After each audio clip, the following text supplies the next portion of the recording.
വചനം തിരുവചനം. ഈശോയുടെ സ്നേഹത്തിൽ പ്രിയ സഹോദരങ്ങളെ, തിരുവചനം എന്ന ശുശ്രൂഷയിലേക്ക് പ്രാർത്ഥനാപൂർവ്വം നമുക്ക് പ്രവേശിക്കാം. പിതാവും പുത്രനും പരിശുദ്ധാത്മാവുമായ ത്രിയേക ദൈവത്തിൻ്റെ സംരക്ഷണം നമുക്കെല്ലാവർക്കും ലഭിക്കുമാറാകട്ടെ. സ്വർഗീയ പിതാവേ, അവിടുത്തെ പരിശുദ്ധിയാൽ ഞങ്ങളെല്ലാവരും നിറയ്ക്കണമേ. കർത്താവായ യേശു ക്രിസ്തുവിൻ്റെ രക്ഷാകരമായ അനുഭവം ഞങ്ങളുടെ അനുദിന ജീവിതത്തിൽ ഞങ്ങൾക്ക് നൽകണമേ. അവിടുത്തെ പരിശുദ്ധാത്മാവ് ഞങ്ങളുടെ എല്ലാ ശുശ്രൂഷകളെ ആശീർവദിക്കുകയും കർത്താവിൻ്റെ വചനത്താൽ ഈ ലോകത്തെ മുഴുവനും നവീകരിക്കുകയും ചെയ്യട്ടെ.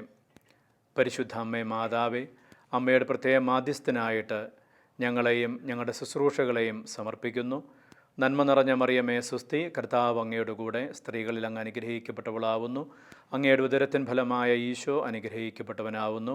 പരിശുദ്ധ മറിയമേ, ദൈവത്തിൻ്റെ അമ്മേ, പാപികളായ ഞങ്ങൾക്ക് വേണ്ടി ഇപ്പോഴും ഞങ്ങളുടെ മരണസമയത്തും ദൈവത്തോട് അപേക്ഷിക്കണമേ.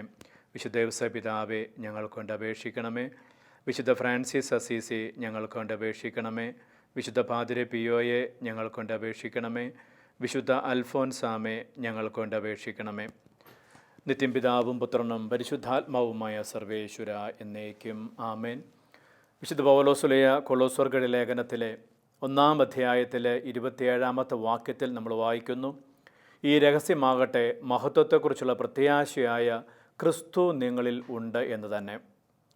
വീണ്ടും കൊളോസ്യ ലേഖനത്തിൻ്റെ 3:11 നമ്മൾ കാണുന്നു, ക്രിസ്തു എല്ലാമാണ്, എല്ലാവരിലുമാണ്.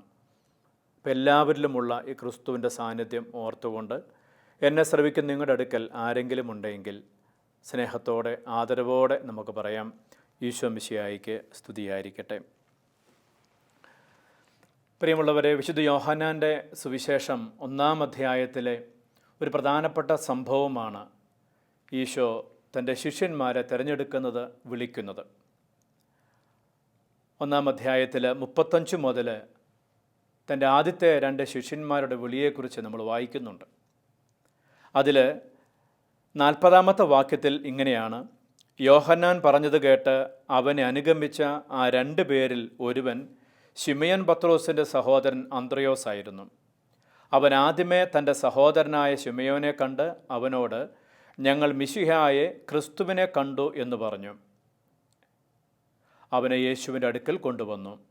യേശു അവനെ നോക്കി പറഞ്ഞു, നീ യോഹന്നാൻ്റെ പുത്രനായ ശിമയോനാണ്, ഖേപ്പ, പാറ എന്ന് നീ വിളിക്കപ്പെടും. ഈശോയുടെ ആദ്യ ശിഷ്യനായിട്ട് പരിഗണിക്കുന്ന വ്യക്തി വിശുദ്ധ അന്ത്രയോസാണ്. 2 പ്രത്യേകത നമ്മൾ അദ്ദേഹത്തിൽ കാണുന്നുണ്ട്, അദ്ദേഹത്തിൻ്റെ ദൈവവിളിയുമായി സംബന്ധിച്ച്. ഒന്ന്, അദ്ദേഹം ഈശോയെ കണ്ടുമുട്ടിക്കഴിഞ്ഞപ്പോൾ ആ ഈശോയെ മറ്റുള്ളവർക്ക് കൊടുക്കുവാൻ, മറ്റുള്ളവരെ ഈശോയിലേക്ക് നയിക്കുവാൻ അദ്ദേഹം തീരുമാനിച്ചു. 2, അദ്ദേഹം കണ്ടുമുട്ടിയ ഈശോയിലേക്ക് മറ്റുള്ളവർ വന്നു കഴിഞ്ഞപ്പോൾ അദ്ദേഹം സ്വയം പിൻവാങ്ങി, മറ്റുള്ളവരുടെ മുമ്പിൽ നിന്ന് തടസ്സങ്ങൾ സൃഷ്ടിച്ചില്ല എന്ന് അദ്ദേഹത്തിൻ്റെ സ്വഭാവ സവിശേഷതയാണ്. നമുക്കറിയാം, യോഹന്നാൻ്റെ സുവിശേഷത്തിൽ തന്നെ 6-ാം അധ്യായത്തിലെ 19-ാമത്തെ വാക്യത്തിൽ ഈശോയുടെ വലിയൊരു അത്ഭുതം, 5 അപ്പം കൊണ്ട് 5000 പേർക്ക് ഭക്ഷണം കൊടുക്കുന്ന ആ വലിയ സംഭവം. ആ സന്ദർഭത്തിലും യോഹന്നാൻ ശ്ലീഹ അന്ത്രയോസിനെ കൊണ്ടുവരുന്നുണ്ട്. സാഹചര്യം ഇതാണ്, അവിടെ എല്ലാവരും വിശന്നിരിക്കുന്നു. നിങ്ങൾ തന്നെ ഭക്ഷണം കൊടുക്കുവിനെന്ന് ഈശോ ശിഷ്യന്മാരോട് പറയുന്നു. അപ്പോൾ അന്ത്രയോസ് ഒരു കുട്ടിയെ കൊണ്ടുവന്നിട്ട് പറയുകയാണ്, ഒരു കുട്ടിയുടെ കയ്യിൽ 5 അപ്പവും 2 മീനുമുണ്ട്, എന്നാൽ ഇത്രയും പേർക്ക് ഇതെന്തുണ്ട്? പത്രോസിനെ ഈശോയിലേക്ക് നയിച്ചതുപോലെ ഇവിടെ ഈ കുട്ടിയെ അന്ത്രയോസ് ഈശോയിലേക്ക് നയിക്കുന്നു.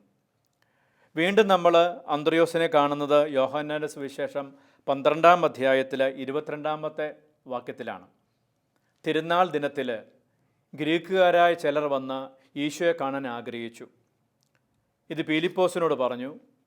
പീലിപ്പോസ് ആകട്ടെ അന്ത്രയോസിനോട് പറഞ്ഞു. എന്നിട്ട് നമ്മൾ വായിക്കുകയാണ്, പീലിപ്പോസും അന്ത്രയോസും കൂടി യേശുവിനെ വിവരം അറിയിച്ചു.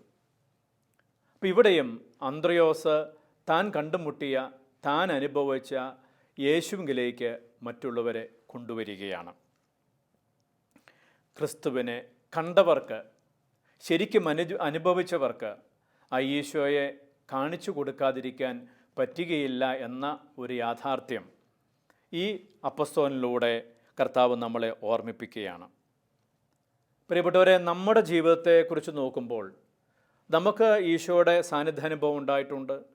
ഒരുപക്ഷെ നമ്മൾ ഒത്തിരി പ്രാർത്ഥിക്കുന്നുണ്ട്, വലിയ ദൈവാനുഭവമുണ്ട് എന്ന് നമ്മൾ അവകാശപ്പെടുമ്പോഴും മറ്റുള്ളവരെ ഈശോയ്ക്ക് പരിചയപ്പെടുത്തി കൊടുക്കാൻ നമ്മൾ ശ്രമിക്കുന്നുണ്ടോ? ഈ ദൈവവിളിയുടെ ഭാഗത്ത് വന്നു കാണുക എന്നാണ് ഈശോ പറഞ്ഞത്. അന്ത്രയോസ് ചെന്ന് കാണുക മാത്രമല്ല, അന്ന് ഈശോയുടെ കൂടെ താമസിക്കുകയും ചെയ്തു. ഈശോയുടെ കൂടെ താമസിച്ചു കഴിഞ്ഞപ്പോൾ അദ്ദേഹത്തിന് ഒരു കാര്യം മനസ്സിലായി.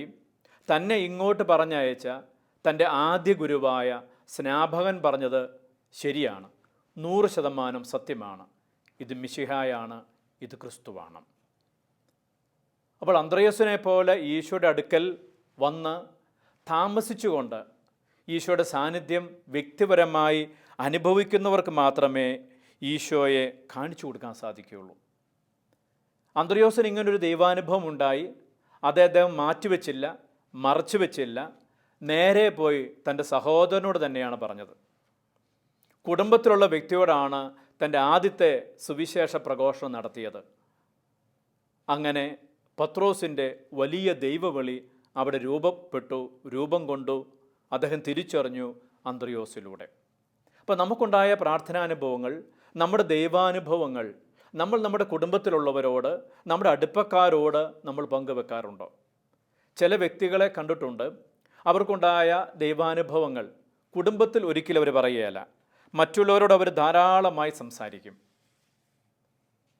ഒരുപക്ഷെ കുടുംബത്തിലുള്ളവർ നമ്മുടെ ദൈവാനുഭവം മനസ്സിലാക്കുകയോ നമ്മൾ അംഗീകരിക്കുകയോ ചെയ്യണമെന്നില്ല. പക്ഷേ ദൈവം ആരിലാണ് പ്രവർത്തിക്കുന്നതെന്ന് നമുക്കറിയത്തില്ല. അതുകൊണ്ട് അന്ത്രയോസിനെ പോലെ നമുക്കുണ്ടാകുന്ന വിശ്വാസാനുഭവങ്ങൾ, പ്രാർത്ഥനാനുഭവങ്ങൾ നമ്മുടെ കുടുംബത്തിലുള്ളവരോട് തന്നെയാണ് ആദ്യമേ പങ്കുവെക്കേണ്ടതും. അവരെ ഈശോയിലേക്ക് അടുപ്പിക്കാനുള്ള പ്രാഥമികമായ ഉത്തരവാദിത്വം ക്രിസ്തു ശിഷ്യരെന്ന നിലയിൽ നമുക്ക് ഓരോരുത്തർക്കുമുണ്ട് എന്നോർക്കാം. എനിക്ക് വളരെ അടുത്ത് പരിചയമുള്ള ദമ്പതിമാർ നല്ല പ്രാർത്ഥനാ ചൈതന്യമുള്ളവരാണ്. അവർക്ക് ചില സമയത്തൊക്കെ ദൈവികമായ വെളിപാടും ചില പുതിയ ഉൾക്കാഴ്ചകളൊക്കെ ലഭിക്കാറുണ്ട്. അവർ അത് ആദ്യമേ അവരുടെ ഇടയിലാണ് പങ്കുവെക്കുക. ഭാര്യയും ഭർത്താവും അവരുടെ പ്രാർത്ഥനാ വേളയിൽ അത് സമർപ്പിച്ച് ഈശോയോട് പ്രാർത്ഥിക്കും. ഈശോ വ്യക്തത കൊടുത്തു കഴിയുമ്പോൾ മാത്രമേ അവർ മറ്റുള്ളവരോട് അത് ഷെയർ ചെയ്യാറുള്ളൂ. അപ്പോൾ അന്ത്രയോസിനെ പോലെ തൻ്റെ ക്രിസ്താനുഭവം തൻ്റെ സഹോദരനായ പത്രോസിനോട് ഷെയർ ചെയ്തതുപോലെ നമ്മുടെ അനുഭവങ്ങൾ, ദൈവാനുഭവങ്ങൾ നമ്മൾ എത്രമാത്രം നമ്മുടെ കൂടെയുള്ളവരോട്, അടുപ്പമുള്ളവരോട് നമ്മൾ ഷെയർ ചെയ്യാൻ താല്പര്യപ്പെടുന്നുണ്ട്. ഒരുപക്ഷെ എനിക്ക് തോന്നുന്നു നമ്മളതിന് വിമുഖത കാണിക്കുന്നത് നമ്മളെ അവർ സംശയിക്കുന്നുകൊണ്ടായിരിക്കാം, നമ്മുടെ ദൈവാനുഭവത്തെ അവർ വിശ്വസിക്കാത്തതുകൊണ്ടായിരിക്കാം. പക്ഷേ ആ വ്യക്തിയിൽ, ഈ കേൾക്കുന്ന വ്യക്തിയിൽ മാറ്റങ്ങൾ വരുത്തുക ഈശോ തന്നെയാണെന്ന് നമ്മൾ ഓർക്കണം. നമ്മളൊരു ഉപകരണമായി നിലനിൽക്കുന്നേയുള്ളൂ. അന്ത്രയോസ് പത്രോസിനോട് പറഞ്ഞതുപോലെ, കാണിച്ചു കൊടുത്തതുപോലെ. ഈ ആദിശിഷ്യനായ അന്ത്രയോസിൻ്റെ മറ്റൊരു പ്രത്യേകത, ഞാനാണ് ഈശോയെ ആദ്യമേ കണ്ടത്, ഈശോ ആദ്യമേ എന്നെയാണ് വിളിച്ചത്, അതുകൊണ്ട് എനിക്ക് പരിഗണന വേണം എന്നൊന്നും അവകാശപ്പെടുന്നില്ല. മറിച്ച് താൻ പരിചയപ്പെടുത്തി കൊടുത്ത തൻ്റെ സഹോദരനായ പത്രോസ് തൻ്റെ മേലെ അധികാരം നേടുമ്പോഴും അതിന് വിധേയപ്പെടുവാനും അത് അംഗീകരിക്കുവാനുമുള്ള ഒരു വലിയ മനസ്സ് അദ്ദേഹം കാണിക്കുകയാണ്. തൻ്റെ ഐഡൻറ്റിറ്റി എന്ന് പറയുന്നത് അത് തൻ്റെ സഹോദരനുമായി ചേർന്നിട്ടാണ്. കാരണം ബൈബിളിൽ ഈ അന്ത്രയോസിനെ സൂചിപ്പിക്കുക പത്രോസിൻ്റെ സഹോദരനായ അന്ത്രയോസ്. ചിലപ്പോൾ ചില ആളുകൾ പറയാറുണ്ട്, എനിക്ക് എൻ്റെതായ വ്യക്തിത്വമുണ്ട്, ഞാൻ എൻ്റെ സ്വന്തം ലേബലിൽ അറിയപ്പെടാൻ ആഗ്രഹിക്കുന്നു, ആരുടെയും പ്രത്യേകിച്ച് പരിഗണന എനിക്ക് ആവശ്യമില്ല, ഞാൻ സ്വന്തം കാലിൽ നിന്നോളാം, എനിക്ക് ആരുടെയും വാല് വേണ്ട, തല വേണ്ട എന്നൊക്കെ പറയാറുണ്ട്. കുറേയൊക്കെ ശരിയാണെങ്കിൽ കൂടിയും നമ്മുടെ ഐഡൻറ്റിറ്റി എന്ന് പറയുന്നത് നമ്മുടെ മാത്രമായിട്ട് നിലനിൽക്കുന്നതല്ല, മറ്റു പലരുമായി ബന്ധപ്പെട്ട് നിൽക്കുന്നതാണ്. എന്ന് മാത്രമല്ല, ഈ അന്ത്രയോസിൻ്റെ മനോഭാവത്തിലേക്ക് വന്നാൽ മറ്റൊരാളുടെ കൂടെ ചേർന്ന് നിന്നുകൊണ്ടാണ് നമ്മൾ അറിയപ്പെടുന്നതെങ്കിലും അതിനകത്ത് പരിഭവമില്ല, പരാതിയില്ല. അധികാരമോഹമില്ലാത്തതുകൊണ്ട്, സ്ഥാനമോഹമില്ലാത്തതുകൊണ്ട് തന്നെ അവഗണിച്ചുവെന്നോ തന്നെ താഴ്ത്തിയെന്നോ തന്നെ മാറ്റി നിർത്തിയെന്നോ ഒരു പരാതിയും ഈ അന്ത്രയോസിൻ്റെ ഭാഗത്തുനിന്നുണ്ടാകുന്നില്ല. ഒറ്റ കാരണം, അദ്ദേഹം ശരിക്കും ഈശോയെ അനുഭവിച്ചിരുന്നു. അദ്ദേഹം ശരിക്കും ഈശോയെ അടുത്ത് അറിഞ്ഞിരുന്നു. ഈ സഹോദരൻ്റെ വളർച്ചയിൽ അഭിമാനിക്കുന്ന, സന്തോഷിക്കുന്ന ഒരു വ്യക്തിയായിട്ടാണ് നമുക്ക് വിശുദ്ധ അന്ത്രയോസിനെ സുവിശേഷത്തിൽ കാണാൻ സാധിക്കുന്നത്. സാധാരണഗതിയിൽ നമ്മൾ പറയാറുണ്ട്, നമ്മൾ വായിക്കാറുണ്ട്, പത്രോസിൻ്റെ സിംഹാസനം, പത്രോസിൻ്റെ പാറ, പത്രോസിൻ്റെ വാതിൽ, പത്രോസിൻ്റെ അധികാരം, പത്രോസിൻ്റെ വടി എന്നൊക്കെ നമ്മൾ കേൾക്കാറുണ്ട്. പക്ഷെ ഒരു സ്ഥലത്ത് പോലും നമ്മൾ പറഞ്ഞു കേട്ടിട്ടില്ല അന്ത്രയോസിൻ്റെ സിംഹാസനമൊന്നോ അന്ത്രയോസിൻ്റെ പാറയൊന്നോ അന്ത്രയോസിൻ്റെ വാതിലൊന്നോ കേൾക്കാറില്ല. ശരിക്കും പറഞ്ഞാൽ ഇതെല്ലാം അറിയപ്പെടുന്നത് ആദ്യ അപ്പസ്തോലനായ അന്ത്രയോസിൻ്റെ പേരിലാണ്. പക്ഷേ അദ്ദേഹം മെല്ലെ പിൻവാങ്ങിയപ്പോൾ തൻ്റെ സഹോദരനെ മുൻനിരയിലേക്ക് കൊണ്ടുവരികയും പിന്നീട് നമുക്കറിയാം അപ്പസ്തോല കൂട്ടായ്മയിൽ പ്രഥമ സ്ഥാനീയനായിട്ട് ഈ പത്രോസ് മാറുകയും ചെയ്യുകയാണ്. അപ്പോൾ ഈശോയെ ശരിക്കും അനുഭവിച്ചാൽ ഈ പറഞ്ഞ പരാതിയുടെയും പരിഭവത്തിൻ്റെയും ഒന്നും വേദി നമ്മുടെ ഇടയിൽ ഉണ്ടാകാറില്ലെന്നുള്ളതാണ്. അങ്ങനെ ഈശോയുടെ കൂടെ ഈ വസിച്ചു കഴിഞ്ഞപ്പോൾ, എനിക്കത് ഒരു ദിവസമായിരിക്കും താമസിച്ചത്, ആ ഒറ്റ ദിവസത്തെ സഹവാസം കൊണ്ട് ഈശോയുടെ മനോഭാവം എന്താണ്, ഈശോയുടെ ചൈതന്യം എന്താണ്, ശരിക്കും ഈശോയുടെ ഹൃദയം എന്താണെന്ന് അന്ത്രയോസിന് പെട്ടെന്ന് സംശീകരിക്കാൻ സാധിച്ചു. ഈശോയുടെ ഹൃദയം എന്താണ്, ഈശോയുടെ മനോഭാവം എന്താണ്, അത് പൗലോസ്ലീഹ ഫിലിപ്പേ ലേഖനത്തിൽ 2-ാം അധ്യായത്തിൽ വിവരിക്കുന്നുണ്ട്. ക്രിസ്തുവിൻ്റെ മനോഭാവം നമുക്ക് എല്ലാവർക്കും ഉണ്ടാകണമെന്ന് അദ്ദേഹം പറയുന്നത്. മറിച്ച് ഓരോരുത്തരും താഴ്മയോടെ മറ്റുള്ളവരെ തങ്ങളെക്കാൾ ശ്രേഷ്ഠരായി കരുതണം. ഓരോരുത്തരും സ്വന്തം താല്പര്യം മാത്രം നോക്കിയാൽ പോരാ, മറിച്ച് മറ്റുള്ളവരുടെ താല്പര്യം പരിഗണിക്കണം. യേശുക്രിസ്തുവിനുണ്ടായിരുന്ന ഈ മനോഭാവം നിങ്ങളിലും ഉണ്ടാകട്ടെ. ദൈവത്തിൻ്റെ രൂപത്തിലാണെങ്കിലും അവൻ ദൈവവുമായുള്ള സമാനത നിലനിർത്തേണ്ട കാര്യമായി പരിഗണിച്ചില്ല. തന്നെ ശൂന്യനാക്കിക്കൊണ്ട് ദാസൻ്റെ രൂപം സ്വീകരിച്ച് മനുഷ്യരുടെ സദൃശ്യത്തിൽ ആയിത്തീർന്നു. ആകൃതിയിൽ മനുഷ്യനെപ്പോലെ കാണപ്പെട്ടു. മരണം വരെ, അതേ കുരിശുമരണം വരെ അനുസരണമുള്ളവനായി തന്നെ താഴ്ത്തി. അപ്പോൾ ദൈവിക സ്വഭാവവും ദൈവിക ഭാവവും ദൈവത്തിൻ്റെ മഹത്വവും ദൈവത്തിൻ്റെ തേജസ്സും എല്ലാ രീതിയിലും പരിപൂർണനായിരുന്ന കർത്താവായ യേശു ക്രിസ്തു അതെല്ലാം മാറ്റിവെച്ചുകൊണ്ട് നമ്മിൽ ഒരുവനായി, നമ്മളെക്കാളും താഴ്ന്നവനായി ഈ ഭൂമിയിലേക്ക് വരികയും കുരിശുമരണത്തോളം തന്നെ താഴ്ത്തുകയും ചെയ്തു.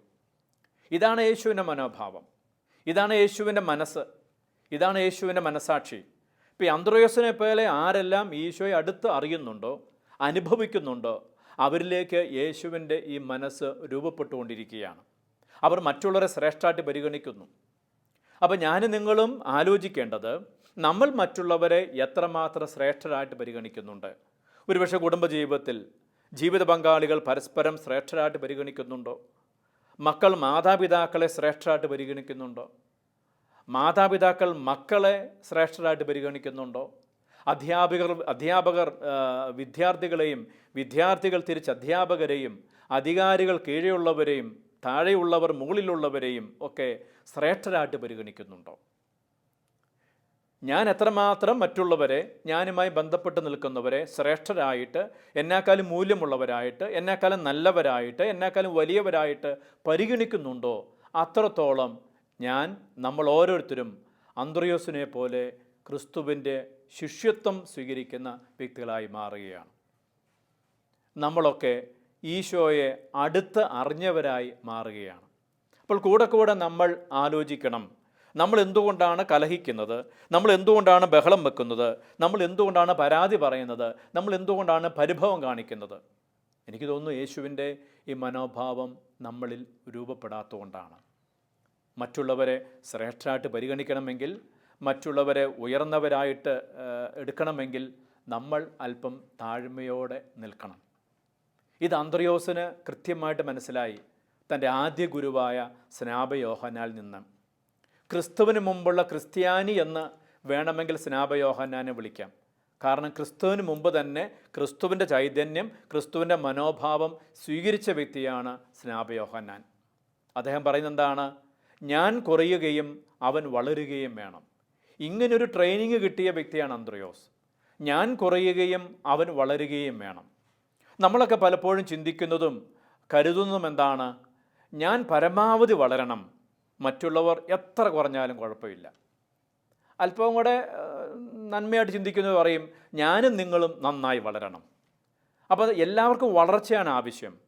ആരും താഴുവാനോ ചെറുതാകുവാനോ കൊച്ചാകുവാനോ സന്നദ്ധമല്ല എന്നുള്ളതാണ് ഈ ലോകത്തും നമ്മുടെ അനുദിന ജീവിതത്തിലും കാണുന്ന യാഥാർത്ഥ്യം. ഒരുപക്ഷെ ഇങ്ങനെയുള്ള ചില മനോഭാവം തന്നെയല്ലേ പ്രശ്നങ്ങൾ സൃഷ്ടിക്കുന്നത്. ഒന്ന് വിട്ടുകൊടുക്കുവാനോ ക്ഷമിക്കുവാനോ ഒന്ന് പിൻവാങ്ങുവാനോ മാറി നിൽക്കുവാനോ മറ്റുള്ളവരെ അല്പം കൂടെ നന്നായി പരിഗണിക്കുവാനോ ഉള്ള മനസ്സ് നമുക്കില്ലാത്തതുകൊണ്ടാണ് കലഹങ്ങളും കലാപങ്ങളും പ്രശ്നങ്ങളും അസ്വസ്ഥതകളൊക്കെ വ്യക്തിജീവിതത്തിലും കുടുംബത്തിലും സമൂഹത്തിലുമൊക്കെ ധാരാളമായിട്ട് ഉണ്ടാകുന്നത്. അപ്പം അതുകൊണ്ട് മറ്റുള്ളവരെ ശ്രേഷ്ഠരായി കണക്കാക്കുന്ന യേശുവിൻ്റെ മനസ്സ് ശരിക്കും സ്വീകരിച്ച വിശുദ്ധ അന്ത്രയോസാണ് ഏറ്റവും നല്ല ശിഷ്യൻ്റെ ക്രിസ്ത്യാനിയുടെ മാതൃക എന്ന് പറയുന്നത്. ചിലപ്പോൾ നമ്മൾ പറയാറുണ്ട്, എന്നെ അവർ പരിഗണിച്ചില്ല, ഞാൻ എൻ്റെ ഉപദേശം കേട്ടുകൊണ്ടല്ലേ നിനക്കങ്ങനെ കിട്ടിയത്, ഞാൻ പ്രാർത്ഥിച്ചുകൊണ്ടല്ലേ നിനക്ക് ആ വിജയം വന്നത്, ഞാനല്ലേ എല്ലാം നിനക്ക് പറഞ്ഞു തന്നത്, എന്നോടൊരു നന്ദി പോലും പറയുന്നില്ല, ഇപ്പോൾ കണ്ടാൽ എന്നെ ഗൗനിക്കുന്നില്ല, എന്നെ അവോയ്ഡ് ചെയ്യുന്നു. അങ്ങനെ പല രീതിയിലും പരിഭവങ്ങളും പരാതികളൊക്കെ നമ്മൾ ഉന്നയിക്കാറുണ്ട്. അതിന് പിന്നിലുള്ള കാരണമെന്ന് പറയുന്നത് ഈ അന്ത്രോസിനെ പോലെ പിൻവാങ്ങുവാനോ ചെറുതാകുവാനോ ഉള്ള മനസ്സ് നമുക്ക് കിട്ടിയിട്ടില്ല എന്ന് തന്നെയാണ്. അപ്പോൾ പ്രിയപ്പെട്ടവരെ, നമ്മുടെ ദൈവാനുഭവം, നമ്മുടെ ക്രിസ്താനുഭവം, നമ്മുടെ പ്രാർത്ഥനാനുഭവം എത്രമാത്രം ഈശോയുടെ മനോഭാവത്തോട് ചേരുന്നതാണ് എന്ന് നമ്മൾ ആലോചിക്കേണ്ടതാണ്. നമ്മുടെ ബന്ധങ്ങളിൽ ഇങ്ങനൊരു താഴ്മയുടെ എളിമയുടെ ഭാവം ശരിക്കും പറഞ്ഞാൽ തീർന്നുകൊണ്ടിരിക്കുക. അതൊരു ഔട്ട് ഓഫ് ഫാഷനായി മാറിക്കൊണ്ടിരിക്കുക. എല്ലാവരും ഭരിക്കുവാനും എല്ലാവരെയും നിയന്ത്രിക്കുവാനും എല്ലാവരുടെ മുമ്പിൽ വലിയ ആളാണെന്ന് കാണിക്കുവാനുമുള്ള തിക്കിത്തിരക്കെയുള്ള തള്ളിക്കയറ്റവും നമ്മുടെ മുഖം കാണിക്കാനുള്ള തത്രപ്പാടും ആധിപത്യം ഉണ്ടാക്കാനുള്ള ശ്രമവും ഒക്കെ അനുദിന ജീവിതത്തിൽ നമ്മൾ കാണുന്നുണ്ട്. നമ്മുടെയൊക്കെ ജീവിതത്തിൽ നമ്മൾ പ്രകടിപ്പിക്കാറുമുണ്ട്. എല്ലാവരും എന്നെ അറിയണം, പ്രശസ്തി കിട്ടണം, അംഗീകാരം കിട്ടണം എന്നുള്ള മനസ്സാണ് പലപ്പോഴും നമ്മളെ ഭരിച്ചുകൊണ്ടിരിക്കുന്നത്. ഒരുപക്ഷെ നമ്മൾ ചെയ്യുന്ന പല ശുശ്രൂഷകളുടെയും പിന്നിൽ ഇങ്ങനെ അറിയപ്പെടാനും പേരും പ്രശസ്തിയും കിട്ടുവാനുള്ള മോഹമില്ലെന്ന് പറയാൻ പറ്റില്ല. അതിന് ലേബൽ പുണ്യപ്രവൃത്തികളാണ്. ഒരിക്കലൊരു വികാരിച്ചൻ എന്നോട് ആ ഇടവകയിൽ ധ്യാനിക്കാൻ വേണ്ടി വിളിച്ചു. ഒരു വലിയ ഇടവകയാണ്, കേരളത്തിലെ വളരെ അറിയപ്പെടുന്ന ഒരു ഇടവകയാണ്. 5000-ഓളം കുടുംബങ്ങൾ ആ ഇടവകകളുണ്ട്. അപ്പോൾ എനിക്ക് വലിയ സന്തോഷമാണ്. കാരണം ഈശോയുടെ വചനം പ്രഘോഷിക്കുക എന്നുള്ള ഒരു ലക്ഷ്യമുണ്ട്. എങ്കിലും എനിക്ക് തോന്നുകയാണ് അതിലുപരിയായിട്ട് അത്രയും വലിയ ഒരു ഇടവകയിൽ ധ്യാനിപ്പിച്ച് പേരും പെരുമയും പ്രശസ്തിയും കിട്ടുമെന്നുള്ള ഒരു ചിന്ത എൻ്റെ മനസ്സിൽ അന്നുണ്ടായിരുന്നു. അതുകൊണ്ട് ഞാൻ പെട്ടെന്ന് ഏതാണ്ട് സമ്മതം കൊടുത്തു. എങ്കിലും ഞാൻ എൻ്റെ കൂടെ സ്ഥിരമായി ഗാന ശുശ്രൂഷയ്ക്ക് വരുന്ന ഒരു സഹോദരനെ വിളിച്ചു. വർഷങ്ങളായി ഞങ്ങൾ ഒന്നിച്ച് ശുശ്രൂഷ ചെയ്യുന്നു. ഞാൻ വിളിക്കാൻ കാരണം അതേ ഡേറ്റിൽ തന്നെ കർണാടകയിൽ ഒരു ചെറിയ ഇടവക, ഒരു 86 കുടുംബങ്ങൾ മാത്രമുള്ള ഒരു ചെറിയ ഇടവകയിലും ധ്യാനം ഏറ്റെടുത്തിട്ടുണ്ട്. അപ്പം അത് മാറ്റിവെച്ചിട്ട് ഈ വലിയ ധ്യാനം എടുക്കണം. ഇതിനു വേണ്ടിയാണ് ഞാൻ പാട്ടുകാരനെ വിളിച്ചത്. അപ്പം ഈ വിഷയം കേട്ടപ്പോൾ അദ്ദേഹം എന്നോട് പറഞ്ഞു, അച്ഛാ, ആദ്യം എടുത്തത് ആദ്യം ഇതാണല്ലോ നമ്മുടെ പോളിസി, അത് മാറ്റണോ? ഞാൻ പറഞ്ഞു മാറ്റണ്ട. അങ്ങനെ ഈ വലിയ ഇടവകയിലെ ധ്യാനം ഒഴിവാക്കി ഈ 86 കുടുംബങ്ങളുള്ള ഒരു ചെറിയ ഇടവകയിലെ ധ്യാനം ആ ഡേറ്റ് തന്നെ ഏറ്റെടുത്തു. എൻ്റെ ഈ ശുശ്രൂഷ ജീവിതത്തിൽ എനിക്ക് ഏറ്റവും സംതൃപ്തി നൽകിയ ഒരു ഇടവക ധ്യാനമായിരുന്നു അത്. ഇപ്പം ഞാൻ പറഞ്ഞത്, നമ്മൾക്ക് ശുശ്രൂഷ ചെയ്യുമ്പോഴും ചില നല്ല കാര്യങ്ങൾ ചെയ്യുന്ന അവസ്ഥയിലും നമ്മുടെ ഉള്ളിൽ ഇങ്ങനെയുള്ള ഈ സ്വഭാവങ്ങൾ ഉണ്ടാകാം. അത് വേറെ രീതിയിലാണ് പുറത്തു വരുന്നതെന്ന് മാത്രം നമ്മൾ ഓർത്താൽ മതി. വിശുദ്ധ അൽഫോൻസാമ കൂടെ പറയുന്ന ഒരു വാക്യമുണ്ട്, പേരും പ്രശസ്തിയും കിട്ടണമെന്നുള്ള ദുഷിച്ച ഉദ്യമത്തിൽ നിന്നും എന്നെ രക്ഷിക്കണമേ. അപ്പോൾ ആ വിശുദ്ധയെ സംബന്ധിച്ച് പേര് കിട്ടുക, പ്രശസ്തി കിട്ടുക, അംഗീകാരം കിട്ടുക എന്നൊക്കെ പറഞ്ഞാൽ ഒരു ദുഷിച്ച മനസ്സിൻ്റെ ഭാഗമാണ്. അപ്പോൾ ഈശോ തന്നെ താഴ്ത്തുന്നത് ഈ ഒരു നമ്മുടെ ഈ തരത്തിലുള്ള ഈ ദുഷിച്ച മനസ്സിനെ മാറ്റിമറിക്കാൻ വേണ്ടി തന്നെയാണെന്ന് നമ്മൾ തിരിച്ചറിയണം. അപ്പോൾ ഈ അന്ത്രയോസ് എന്ന് പറയുന്ന ഈശോയുടെ ഈ ആദ്യത്തെ ശിഷ്യൻ്റെ മനസ്സ് നമുക്ക് എത്രമാത്രം സ്വീകരിക്കാൻ പറ്റുന്നുണ്ട്? ഈശോയോട് ചേർന്ന് നിന്ന് കഴിയുമ്പോൾ മാത്രമാണ് ഈ ഒരു ബോധ്യം, ഈ ഒരു അനുഭവം നമുക്കുണ്ടാകുക.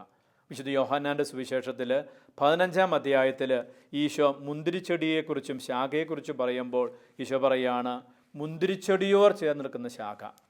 അപ്പം ശാഖ ആ തായ്തന്നോട് ചേർന്ന് നിൽക്കുമ്പോൾ തായ്തണ്ടിൻ്റെ ചൈതന്യമാണ്, അതിൻ്റെ ശക്തിയാണ്, അതിൻ്റെ തേജസ്സാണ്, അതിൻ്റെ പ്രകാശമാണ്, അതിൻ്റെ ജീവനാണ് ഈ ശാഖയ്ക്ക് കിട്ടുന്നത്. ഇങ്ങനെയുള്ള ഒരു സഹജീവിതമാണ് ക്രിസ്തീയ ജീവിതം. വിശുദ്ധ ജോൺ ബോൾ രണ്ടാം മാർപ്പാപ്പയുടെ ഭാഷയിൽ പറഞ്ഞാൽ ഈ സഹവാസമാണ് ക്രിസ്തീയ ജീവിതത്തിൻ്റെ ആത്മാവ് എന്ന് പറയുന്നത്. അപ്പോൾ യേശുവിനോടുകൂടി സഹവസിക്കുക എന്നുള്ള ആ വലിയ ഒരു അവസ്ഥയിലേക്ക് നമ്മൾ വന്നു കഴിയുമ്പോൾ ഈ ലോകത്തിൻ്റെ ആയ മായകളും ആകർഷണങ്ങളും അതിൻ്റെ ദുഷിച്ച പ്രവണതകളെയും നമുക്ക് മറികടക്കുവാനും വിശുദ്ധ അന്ത്രയോസിനെ പോലെ ഏറ്റവും എളിമയോടുകൂടെ പിന്നോട്ട് മാറുവാനുമുള്ള ഒരു കൃപ നമുക്ക് ലഭിക്കുമെന്ന് തിരിച്ചറിയാം. അന്ത്രയോസിനെ പോലെ നമ്മൾ ചിന്തിക്കുമ്പോൾ പൊതുവെയുള്ള എല്ലാവരുടെയും ആഗ്രഹം എന്താണ്? കുറേ ആൾക്കാർ എന്നോട് അടുപ്പിക്കണം. ക്രിസ്തുവിനെ കണ്ടുമുട്ടിയ വ്യക്തി ഒരിക്കലും തന്നിലേക്ക് ആളുകളെ ആകർഷിക്കുന്നില്ല. ഈശോയിലേക്ക് മാത്രമാണ് ആളുകളെ ആകർഷിക്കുക. എൻ്റെ കൂടെ കുറേ പേര് വേണം, എൻ്റെ ശുശ്രൂഷ കുറേ പേര് വേണം, എന്നെ സപ്പോർട്ട് ചെയ്യാൻ കുറേ പേര് വേണം, എന്നെ പാടിപ്പുകഴ്ത്താൻ കുറേ പേര് വേണം. ഇങ്ങനെയുള്ള ചിന്ത പലപ്പോഴും നമ്മുടെയൊക്കെ ഉള്ളിൽ രൂപപ്പെടാറുണ്ട്. അതനുസരിച്ച് നമ്മൾ കാര്യങ്ങൾ നീക്കാറുമുണ്ട്. ഇപ്പോൾ സംഘടിതമായി നിൽക്കുക, സംഘം ചേർന്ന് നിൽക്കുക, വലിയൊരു കൂട്ടമാണ് എൻ്റെ ചുറ്റുമുള്ളതെങ്കിൽ എനിക്ക് സമൂഹത്തിൽ സ്വാധീനമുണ്ട്. ഇങ്ങനെയുള്ള അപകടകരമായ സുവിശേഷ വിരുദ്ധമായ ശൈലികളൊക്കെ ചിലപ്പോഴൊക്കെ നമ്മുടെ ജീവിതത്തിൽ കയറി വരാറുണ്ട്. ഒന്നാം സ്ഥാനം കിട്ടുവാൻ അവസരവും അവകാശമുള്ളപ്പോഴും അത് വേണ്ടെന്ന് വെച്ച് പുറകോട്ട് മാറുന്ന ഒരു വ്യക്തിത്വമാണ് ക്രിസ്തുവിൻ്റെ ശിഷ്യത്വം എന്ന് പറയുന്നത്. എനിക്ക് അവകാശമുണ്ട്, പക്ഷെ ഞാനത് വേണ്ടെന്ന് വെക്കുന്നു. ഇത് യേശുവിൻ്റെ മനോഭാവം സ്വീകരിച്ചവർക്ക് മാത്രമേ ഇങ്ങനെ പിൻവാങ്ങാൻ സാധിക്കുകയുള്ളൂ. വിശുദ്ധ ഫ്രാൻസിസ് അസീസിക്കും ഇതേപോലെ ഈശോയെ പോലെ 12 ശിഷ്യന്മാരുണ്ടായിരുന്നു. ആദ്യം അദ്ദേഹത്തോട് കൂടെ ചേർന്ന വ്യക്തിയാണ് ബെർണാഡ് ക്വൻ്റെൽ എന്ന് പറയുന്നത്. അദ്ദേഹം ആ ദേശത്തെ സമ്പന്നനായ ഒരു നിയമജ്ഞനാണ്. അദ്ദേഹത്തിന് ഫ്രാൻസിസിൻ്റെ അരൂപിയെക്കുറിച്ച് സംശയമുണ്ടായിരുന്നു. അങ്ങനെ ഒരിക്കൽ അദ്ദേഹം ഫ്രാൻസിസിനെ തൻ്റെ വീട്ടിലേക്ക് ക്ഷണിച്ചു. രാത്രിയിൽ അത്താഴം കഴിഞ്ഞ് കിടക്കാൻ വേണ്ടി മുറിയൊക്കെ ഒരുക്കി. അതേ മുറിയിൽ തന്നെ ഈ ബെർണാഡും കിടക്കാൻ തീരുമാനിച്ചു. കാരണം ഫ്രാൻസിസ് ഈ പറയുന്ന പോലെ പ്രാർത്ഥിക്കുന്നുണ്ടോ സംശയം. ഏതായാലും ബെർണാഡ് കണ്ണടച്ച് ഉറങ്ങുന്ന പോലെ നടിച്ചു. ഒരു പാതിര കഴിഞ്ഞപ്പോൾ ഫ്രാൻസിസ് നോക്കി ബെർണാഡ് കടന്നുറങ്ങുന്നു എന്ന് തോന്നി. അദ്ദേഹം അപ്പോൾ എഴുന്നേറ്റ് മുട്ടുമേൽ നിന്ന് കരങ്ങൾ വിരിച്ച് അദ്ദേഹം നിലവിളിച്ച് മേലെങ്കിൽ പ്രാർത്ഥിക്കാൻ തുടങ്ങി, തൻ്റെ മേൽ ലോകത്തിന് മേൽ കരുണയായിരിക്കണമേ എന്ന്. ഇത് കേട്ടാണ് ബെർണാഡ് എഴുന്നേൽക്കുന്നതും മാപ്പ് ചോദിക്കുന്നതും പിന്നീട് ശിഷ്യത്വം സ്വീകരിക്കുന്നതും. അദ്ദേഹത്തിൻ്റെ ഏറ്റവും പ്രിയപ്പെട്ട ശിഷ്യനായിരുന്നു ബെർണാഡ്. പഠിപ്പുള്ള വ്യക്തിയായിരുന്നു, സമ്പന്നനായ വ്യക്തിയായിരുന്നു. എന്നാൽ രണ്ടാമത് വന്ന പീറ്റർ കഥാനി എന്ന് പറയുന്ന ശിഷ്യനെയാണ് ഫ്രാൻസിസ് പിന്നീട് സഭയുടെ അധികാരമേൽപ്പിക്കുന്നത്. അപ്പോൾ അതുകൊണ്ട് ആദ്യമേ കണ്ടതുകൊണ്ട് ആദ്യമേ വന്നതുകൊണ്ട് നമുക്ക് പ്രഥമ സ്ഥാനം കിട്ടണമെന്ന് യാതൊരു നിർബന്ധവുമില്ല. ശിഷ്യത്വത്തിൻ്റെ പ്രത്യേകത അതാണെന്ന് നമുക്ക് ഓർക്കാം. ലൂർദിൽ പരിശുദ്ധാമ്മ പ്രത്യക്ഷപ്പെട്ട ബെർണഡിറ്റ, വിശുദ്ധ ബെർണഡിറ്റ കൂടെ തന്നെ പറയുന്നത്, തന്നെക്കുറിച്ച് പറയുന്നത്, ഞാൻ സങ്കീർത്തിയിലെ ഒരു ചൂലാണ്. അങ്ങനെ തന്നെ വിവരിക്കുന്നത്. കാരണം സങ്കീർത്തി അടിച്ച് വൃത്തിയാക്കാൻ വേണ്ടി ചൂല് ഉപയോഗിക്കുന്നു. അതിനുശേഷം ആ ചൂല് വാതിലിൻ്റെ മറവിൽ സൂക്ഷിക്കുന്നു. ആരെങ്കിലും വാതിൽ തുറന്ന് സങ്കീർത്തി കയറിയാൽ അത് കാണുന്നില്ല. അപ്പം ഇങ്ങനെ തൻ്റെ ശുശ്രൂഷകളെ, തൻ്റെ ജീവിതത്തെ ഇങ്ങനെ ആരും കാണാതെ കർത്താവ് മാത്രം കണ്ടാൽ മതി എന്നുള്ള ഒരു ഭാവത്തിൽ ജീവിക്കുക എന്ന് പറഞ്ഞാൽ അത് യേശുവിൻ്റെ മനസ്സാണ്, യേശുവിൻ്റെ മനോഭാവമാണ്.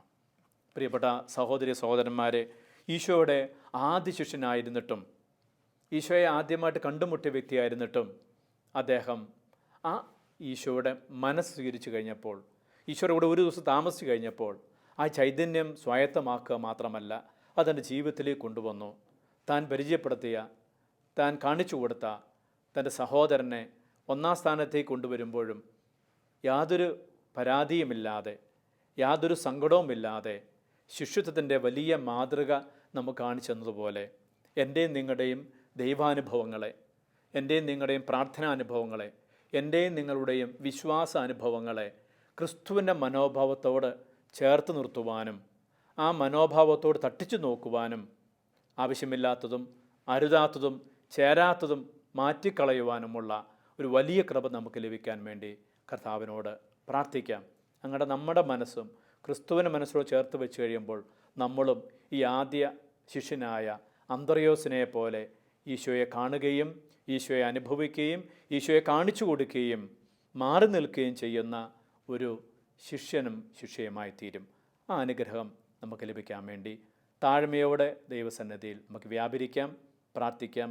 ദൈവം നമ്മളെ അനുഗ്രഹിക്കട്ടെ.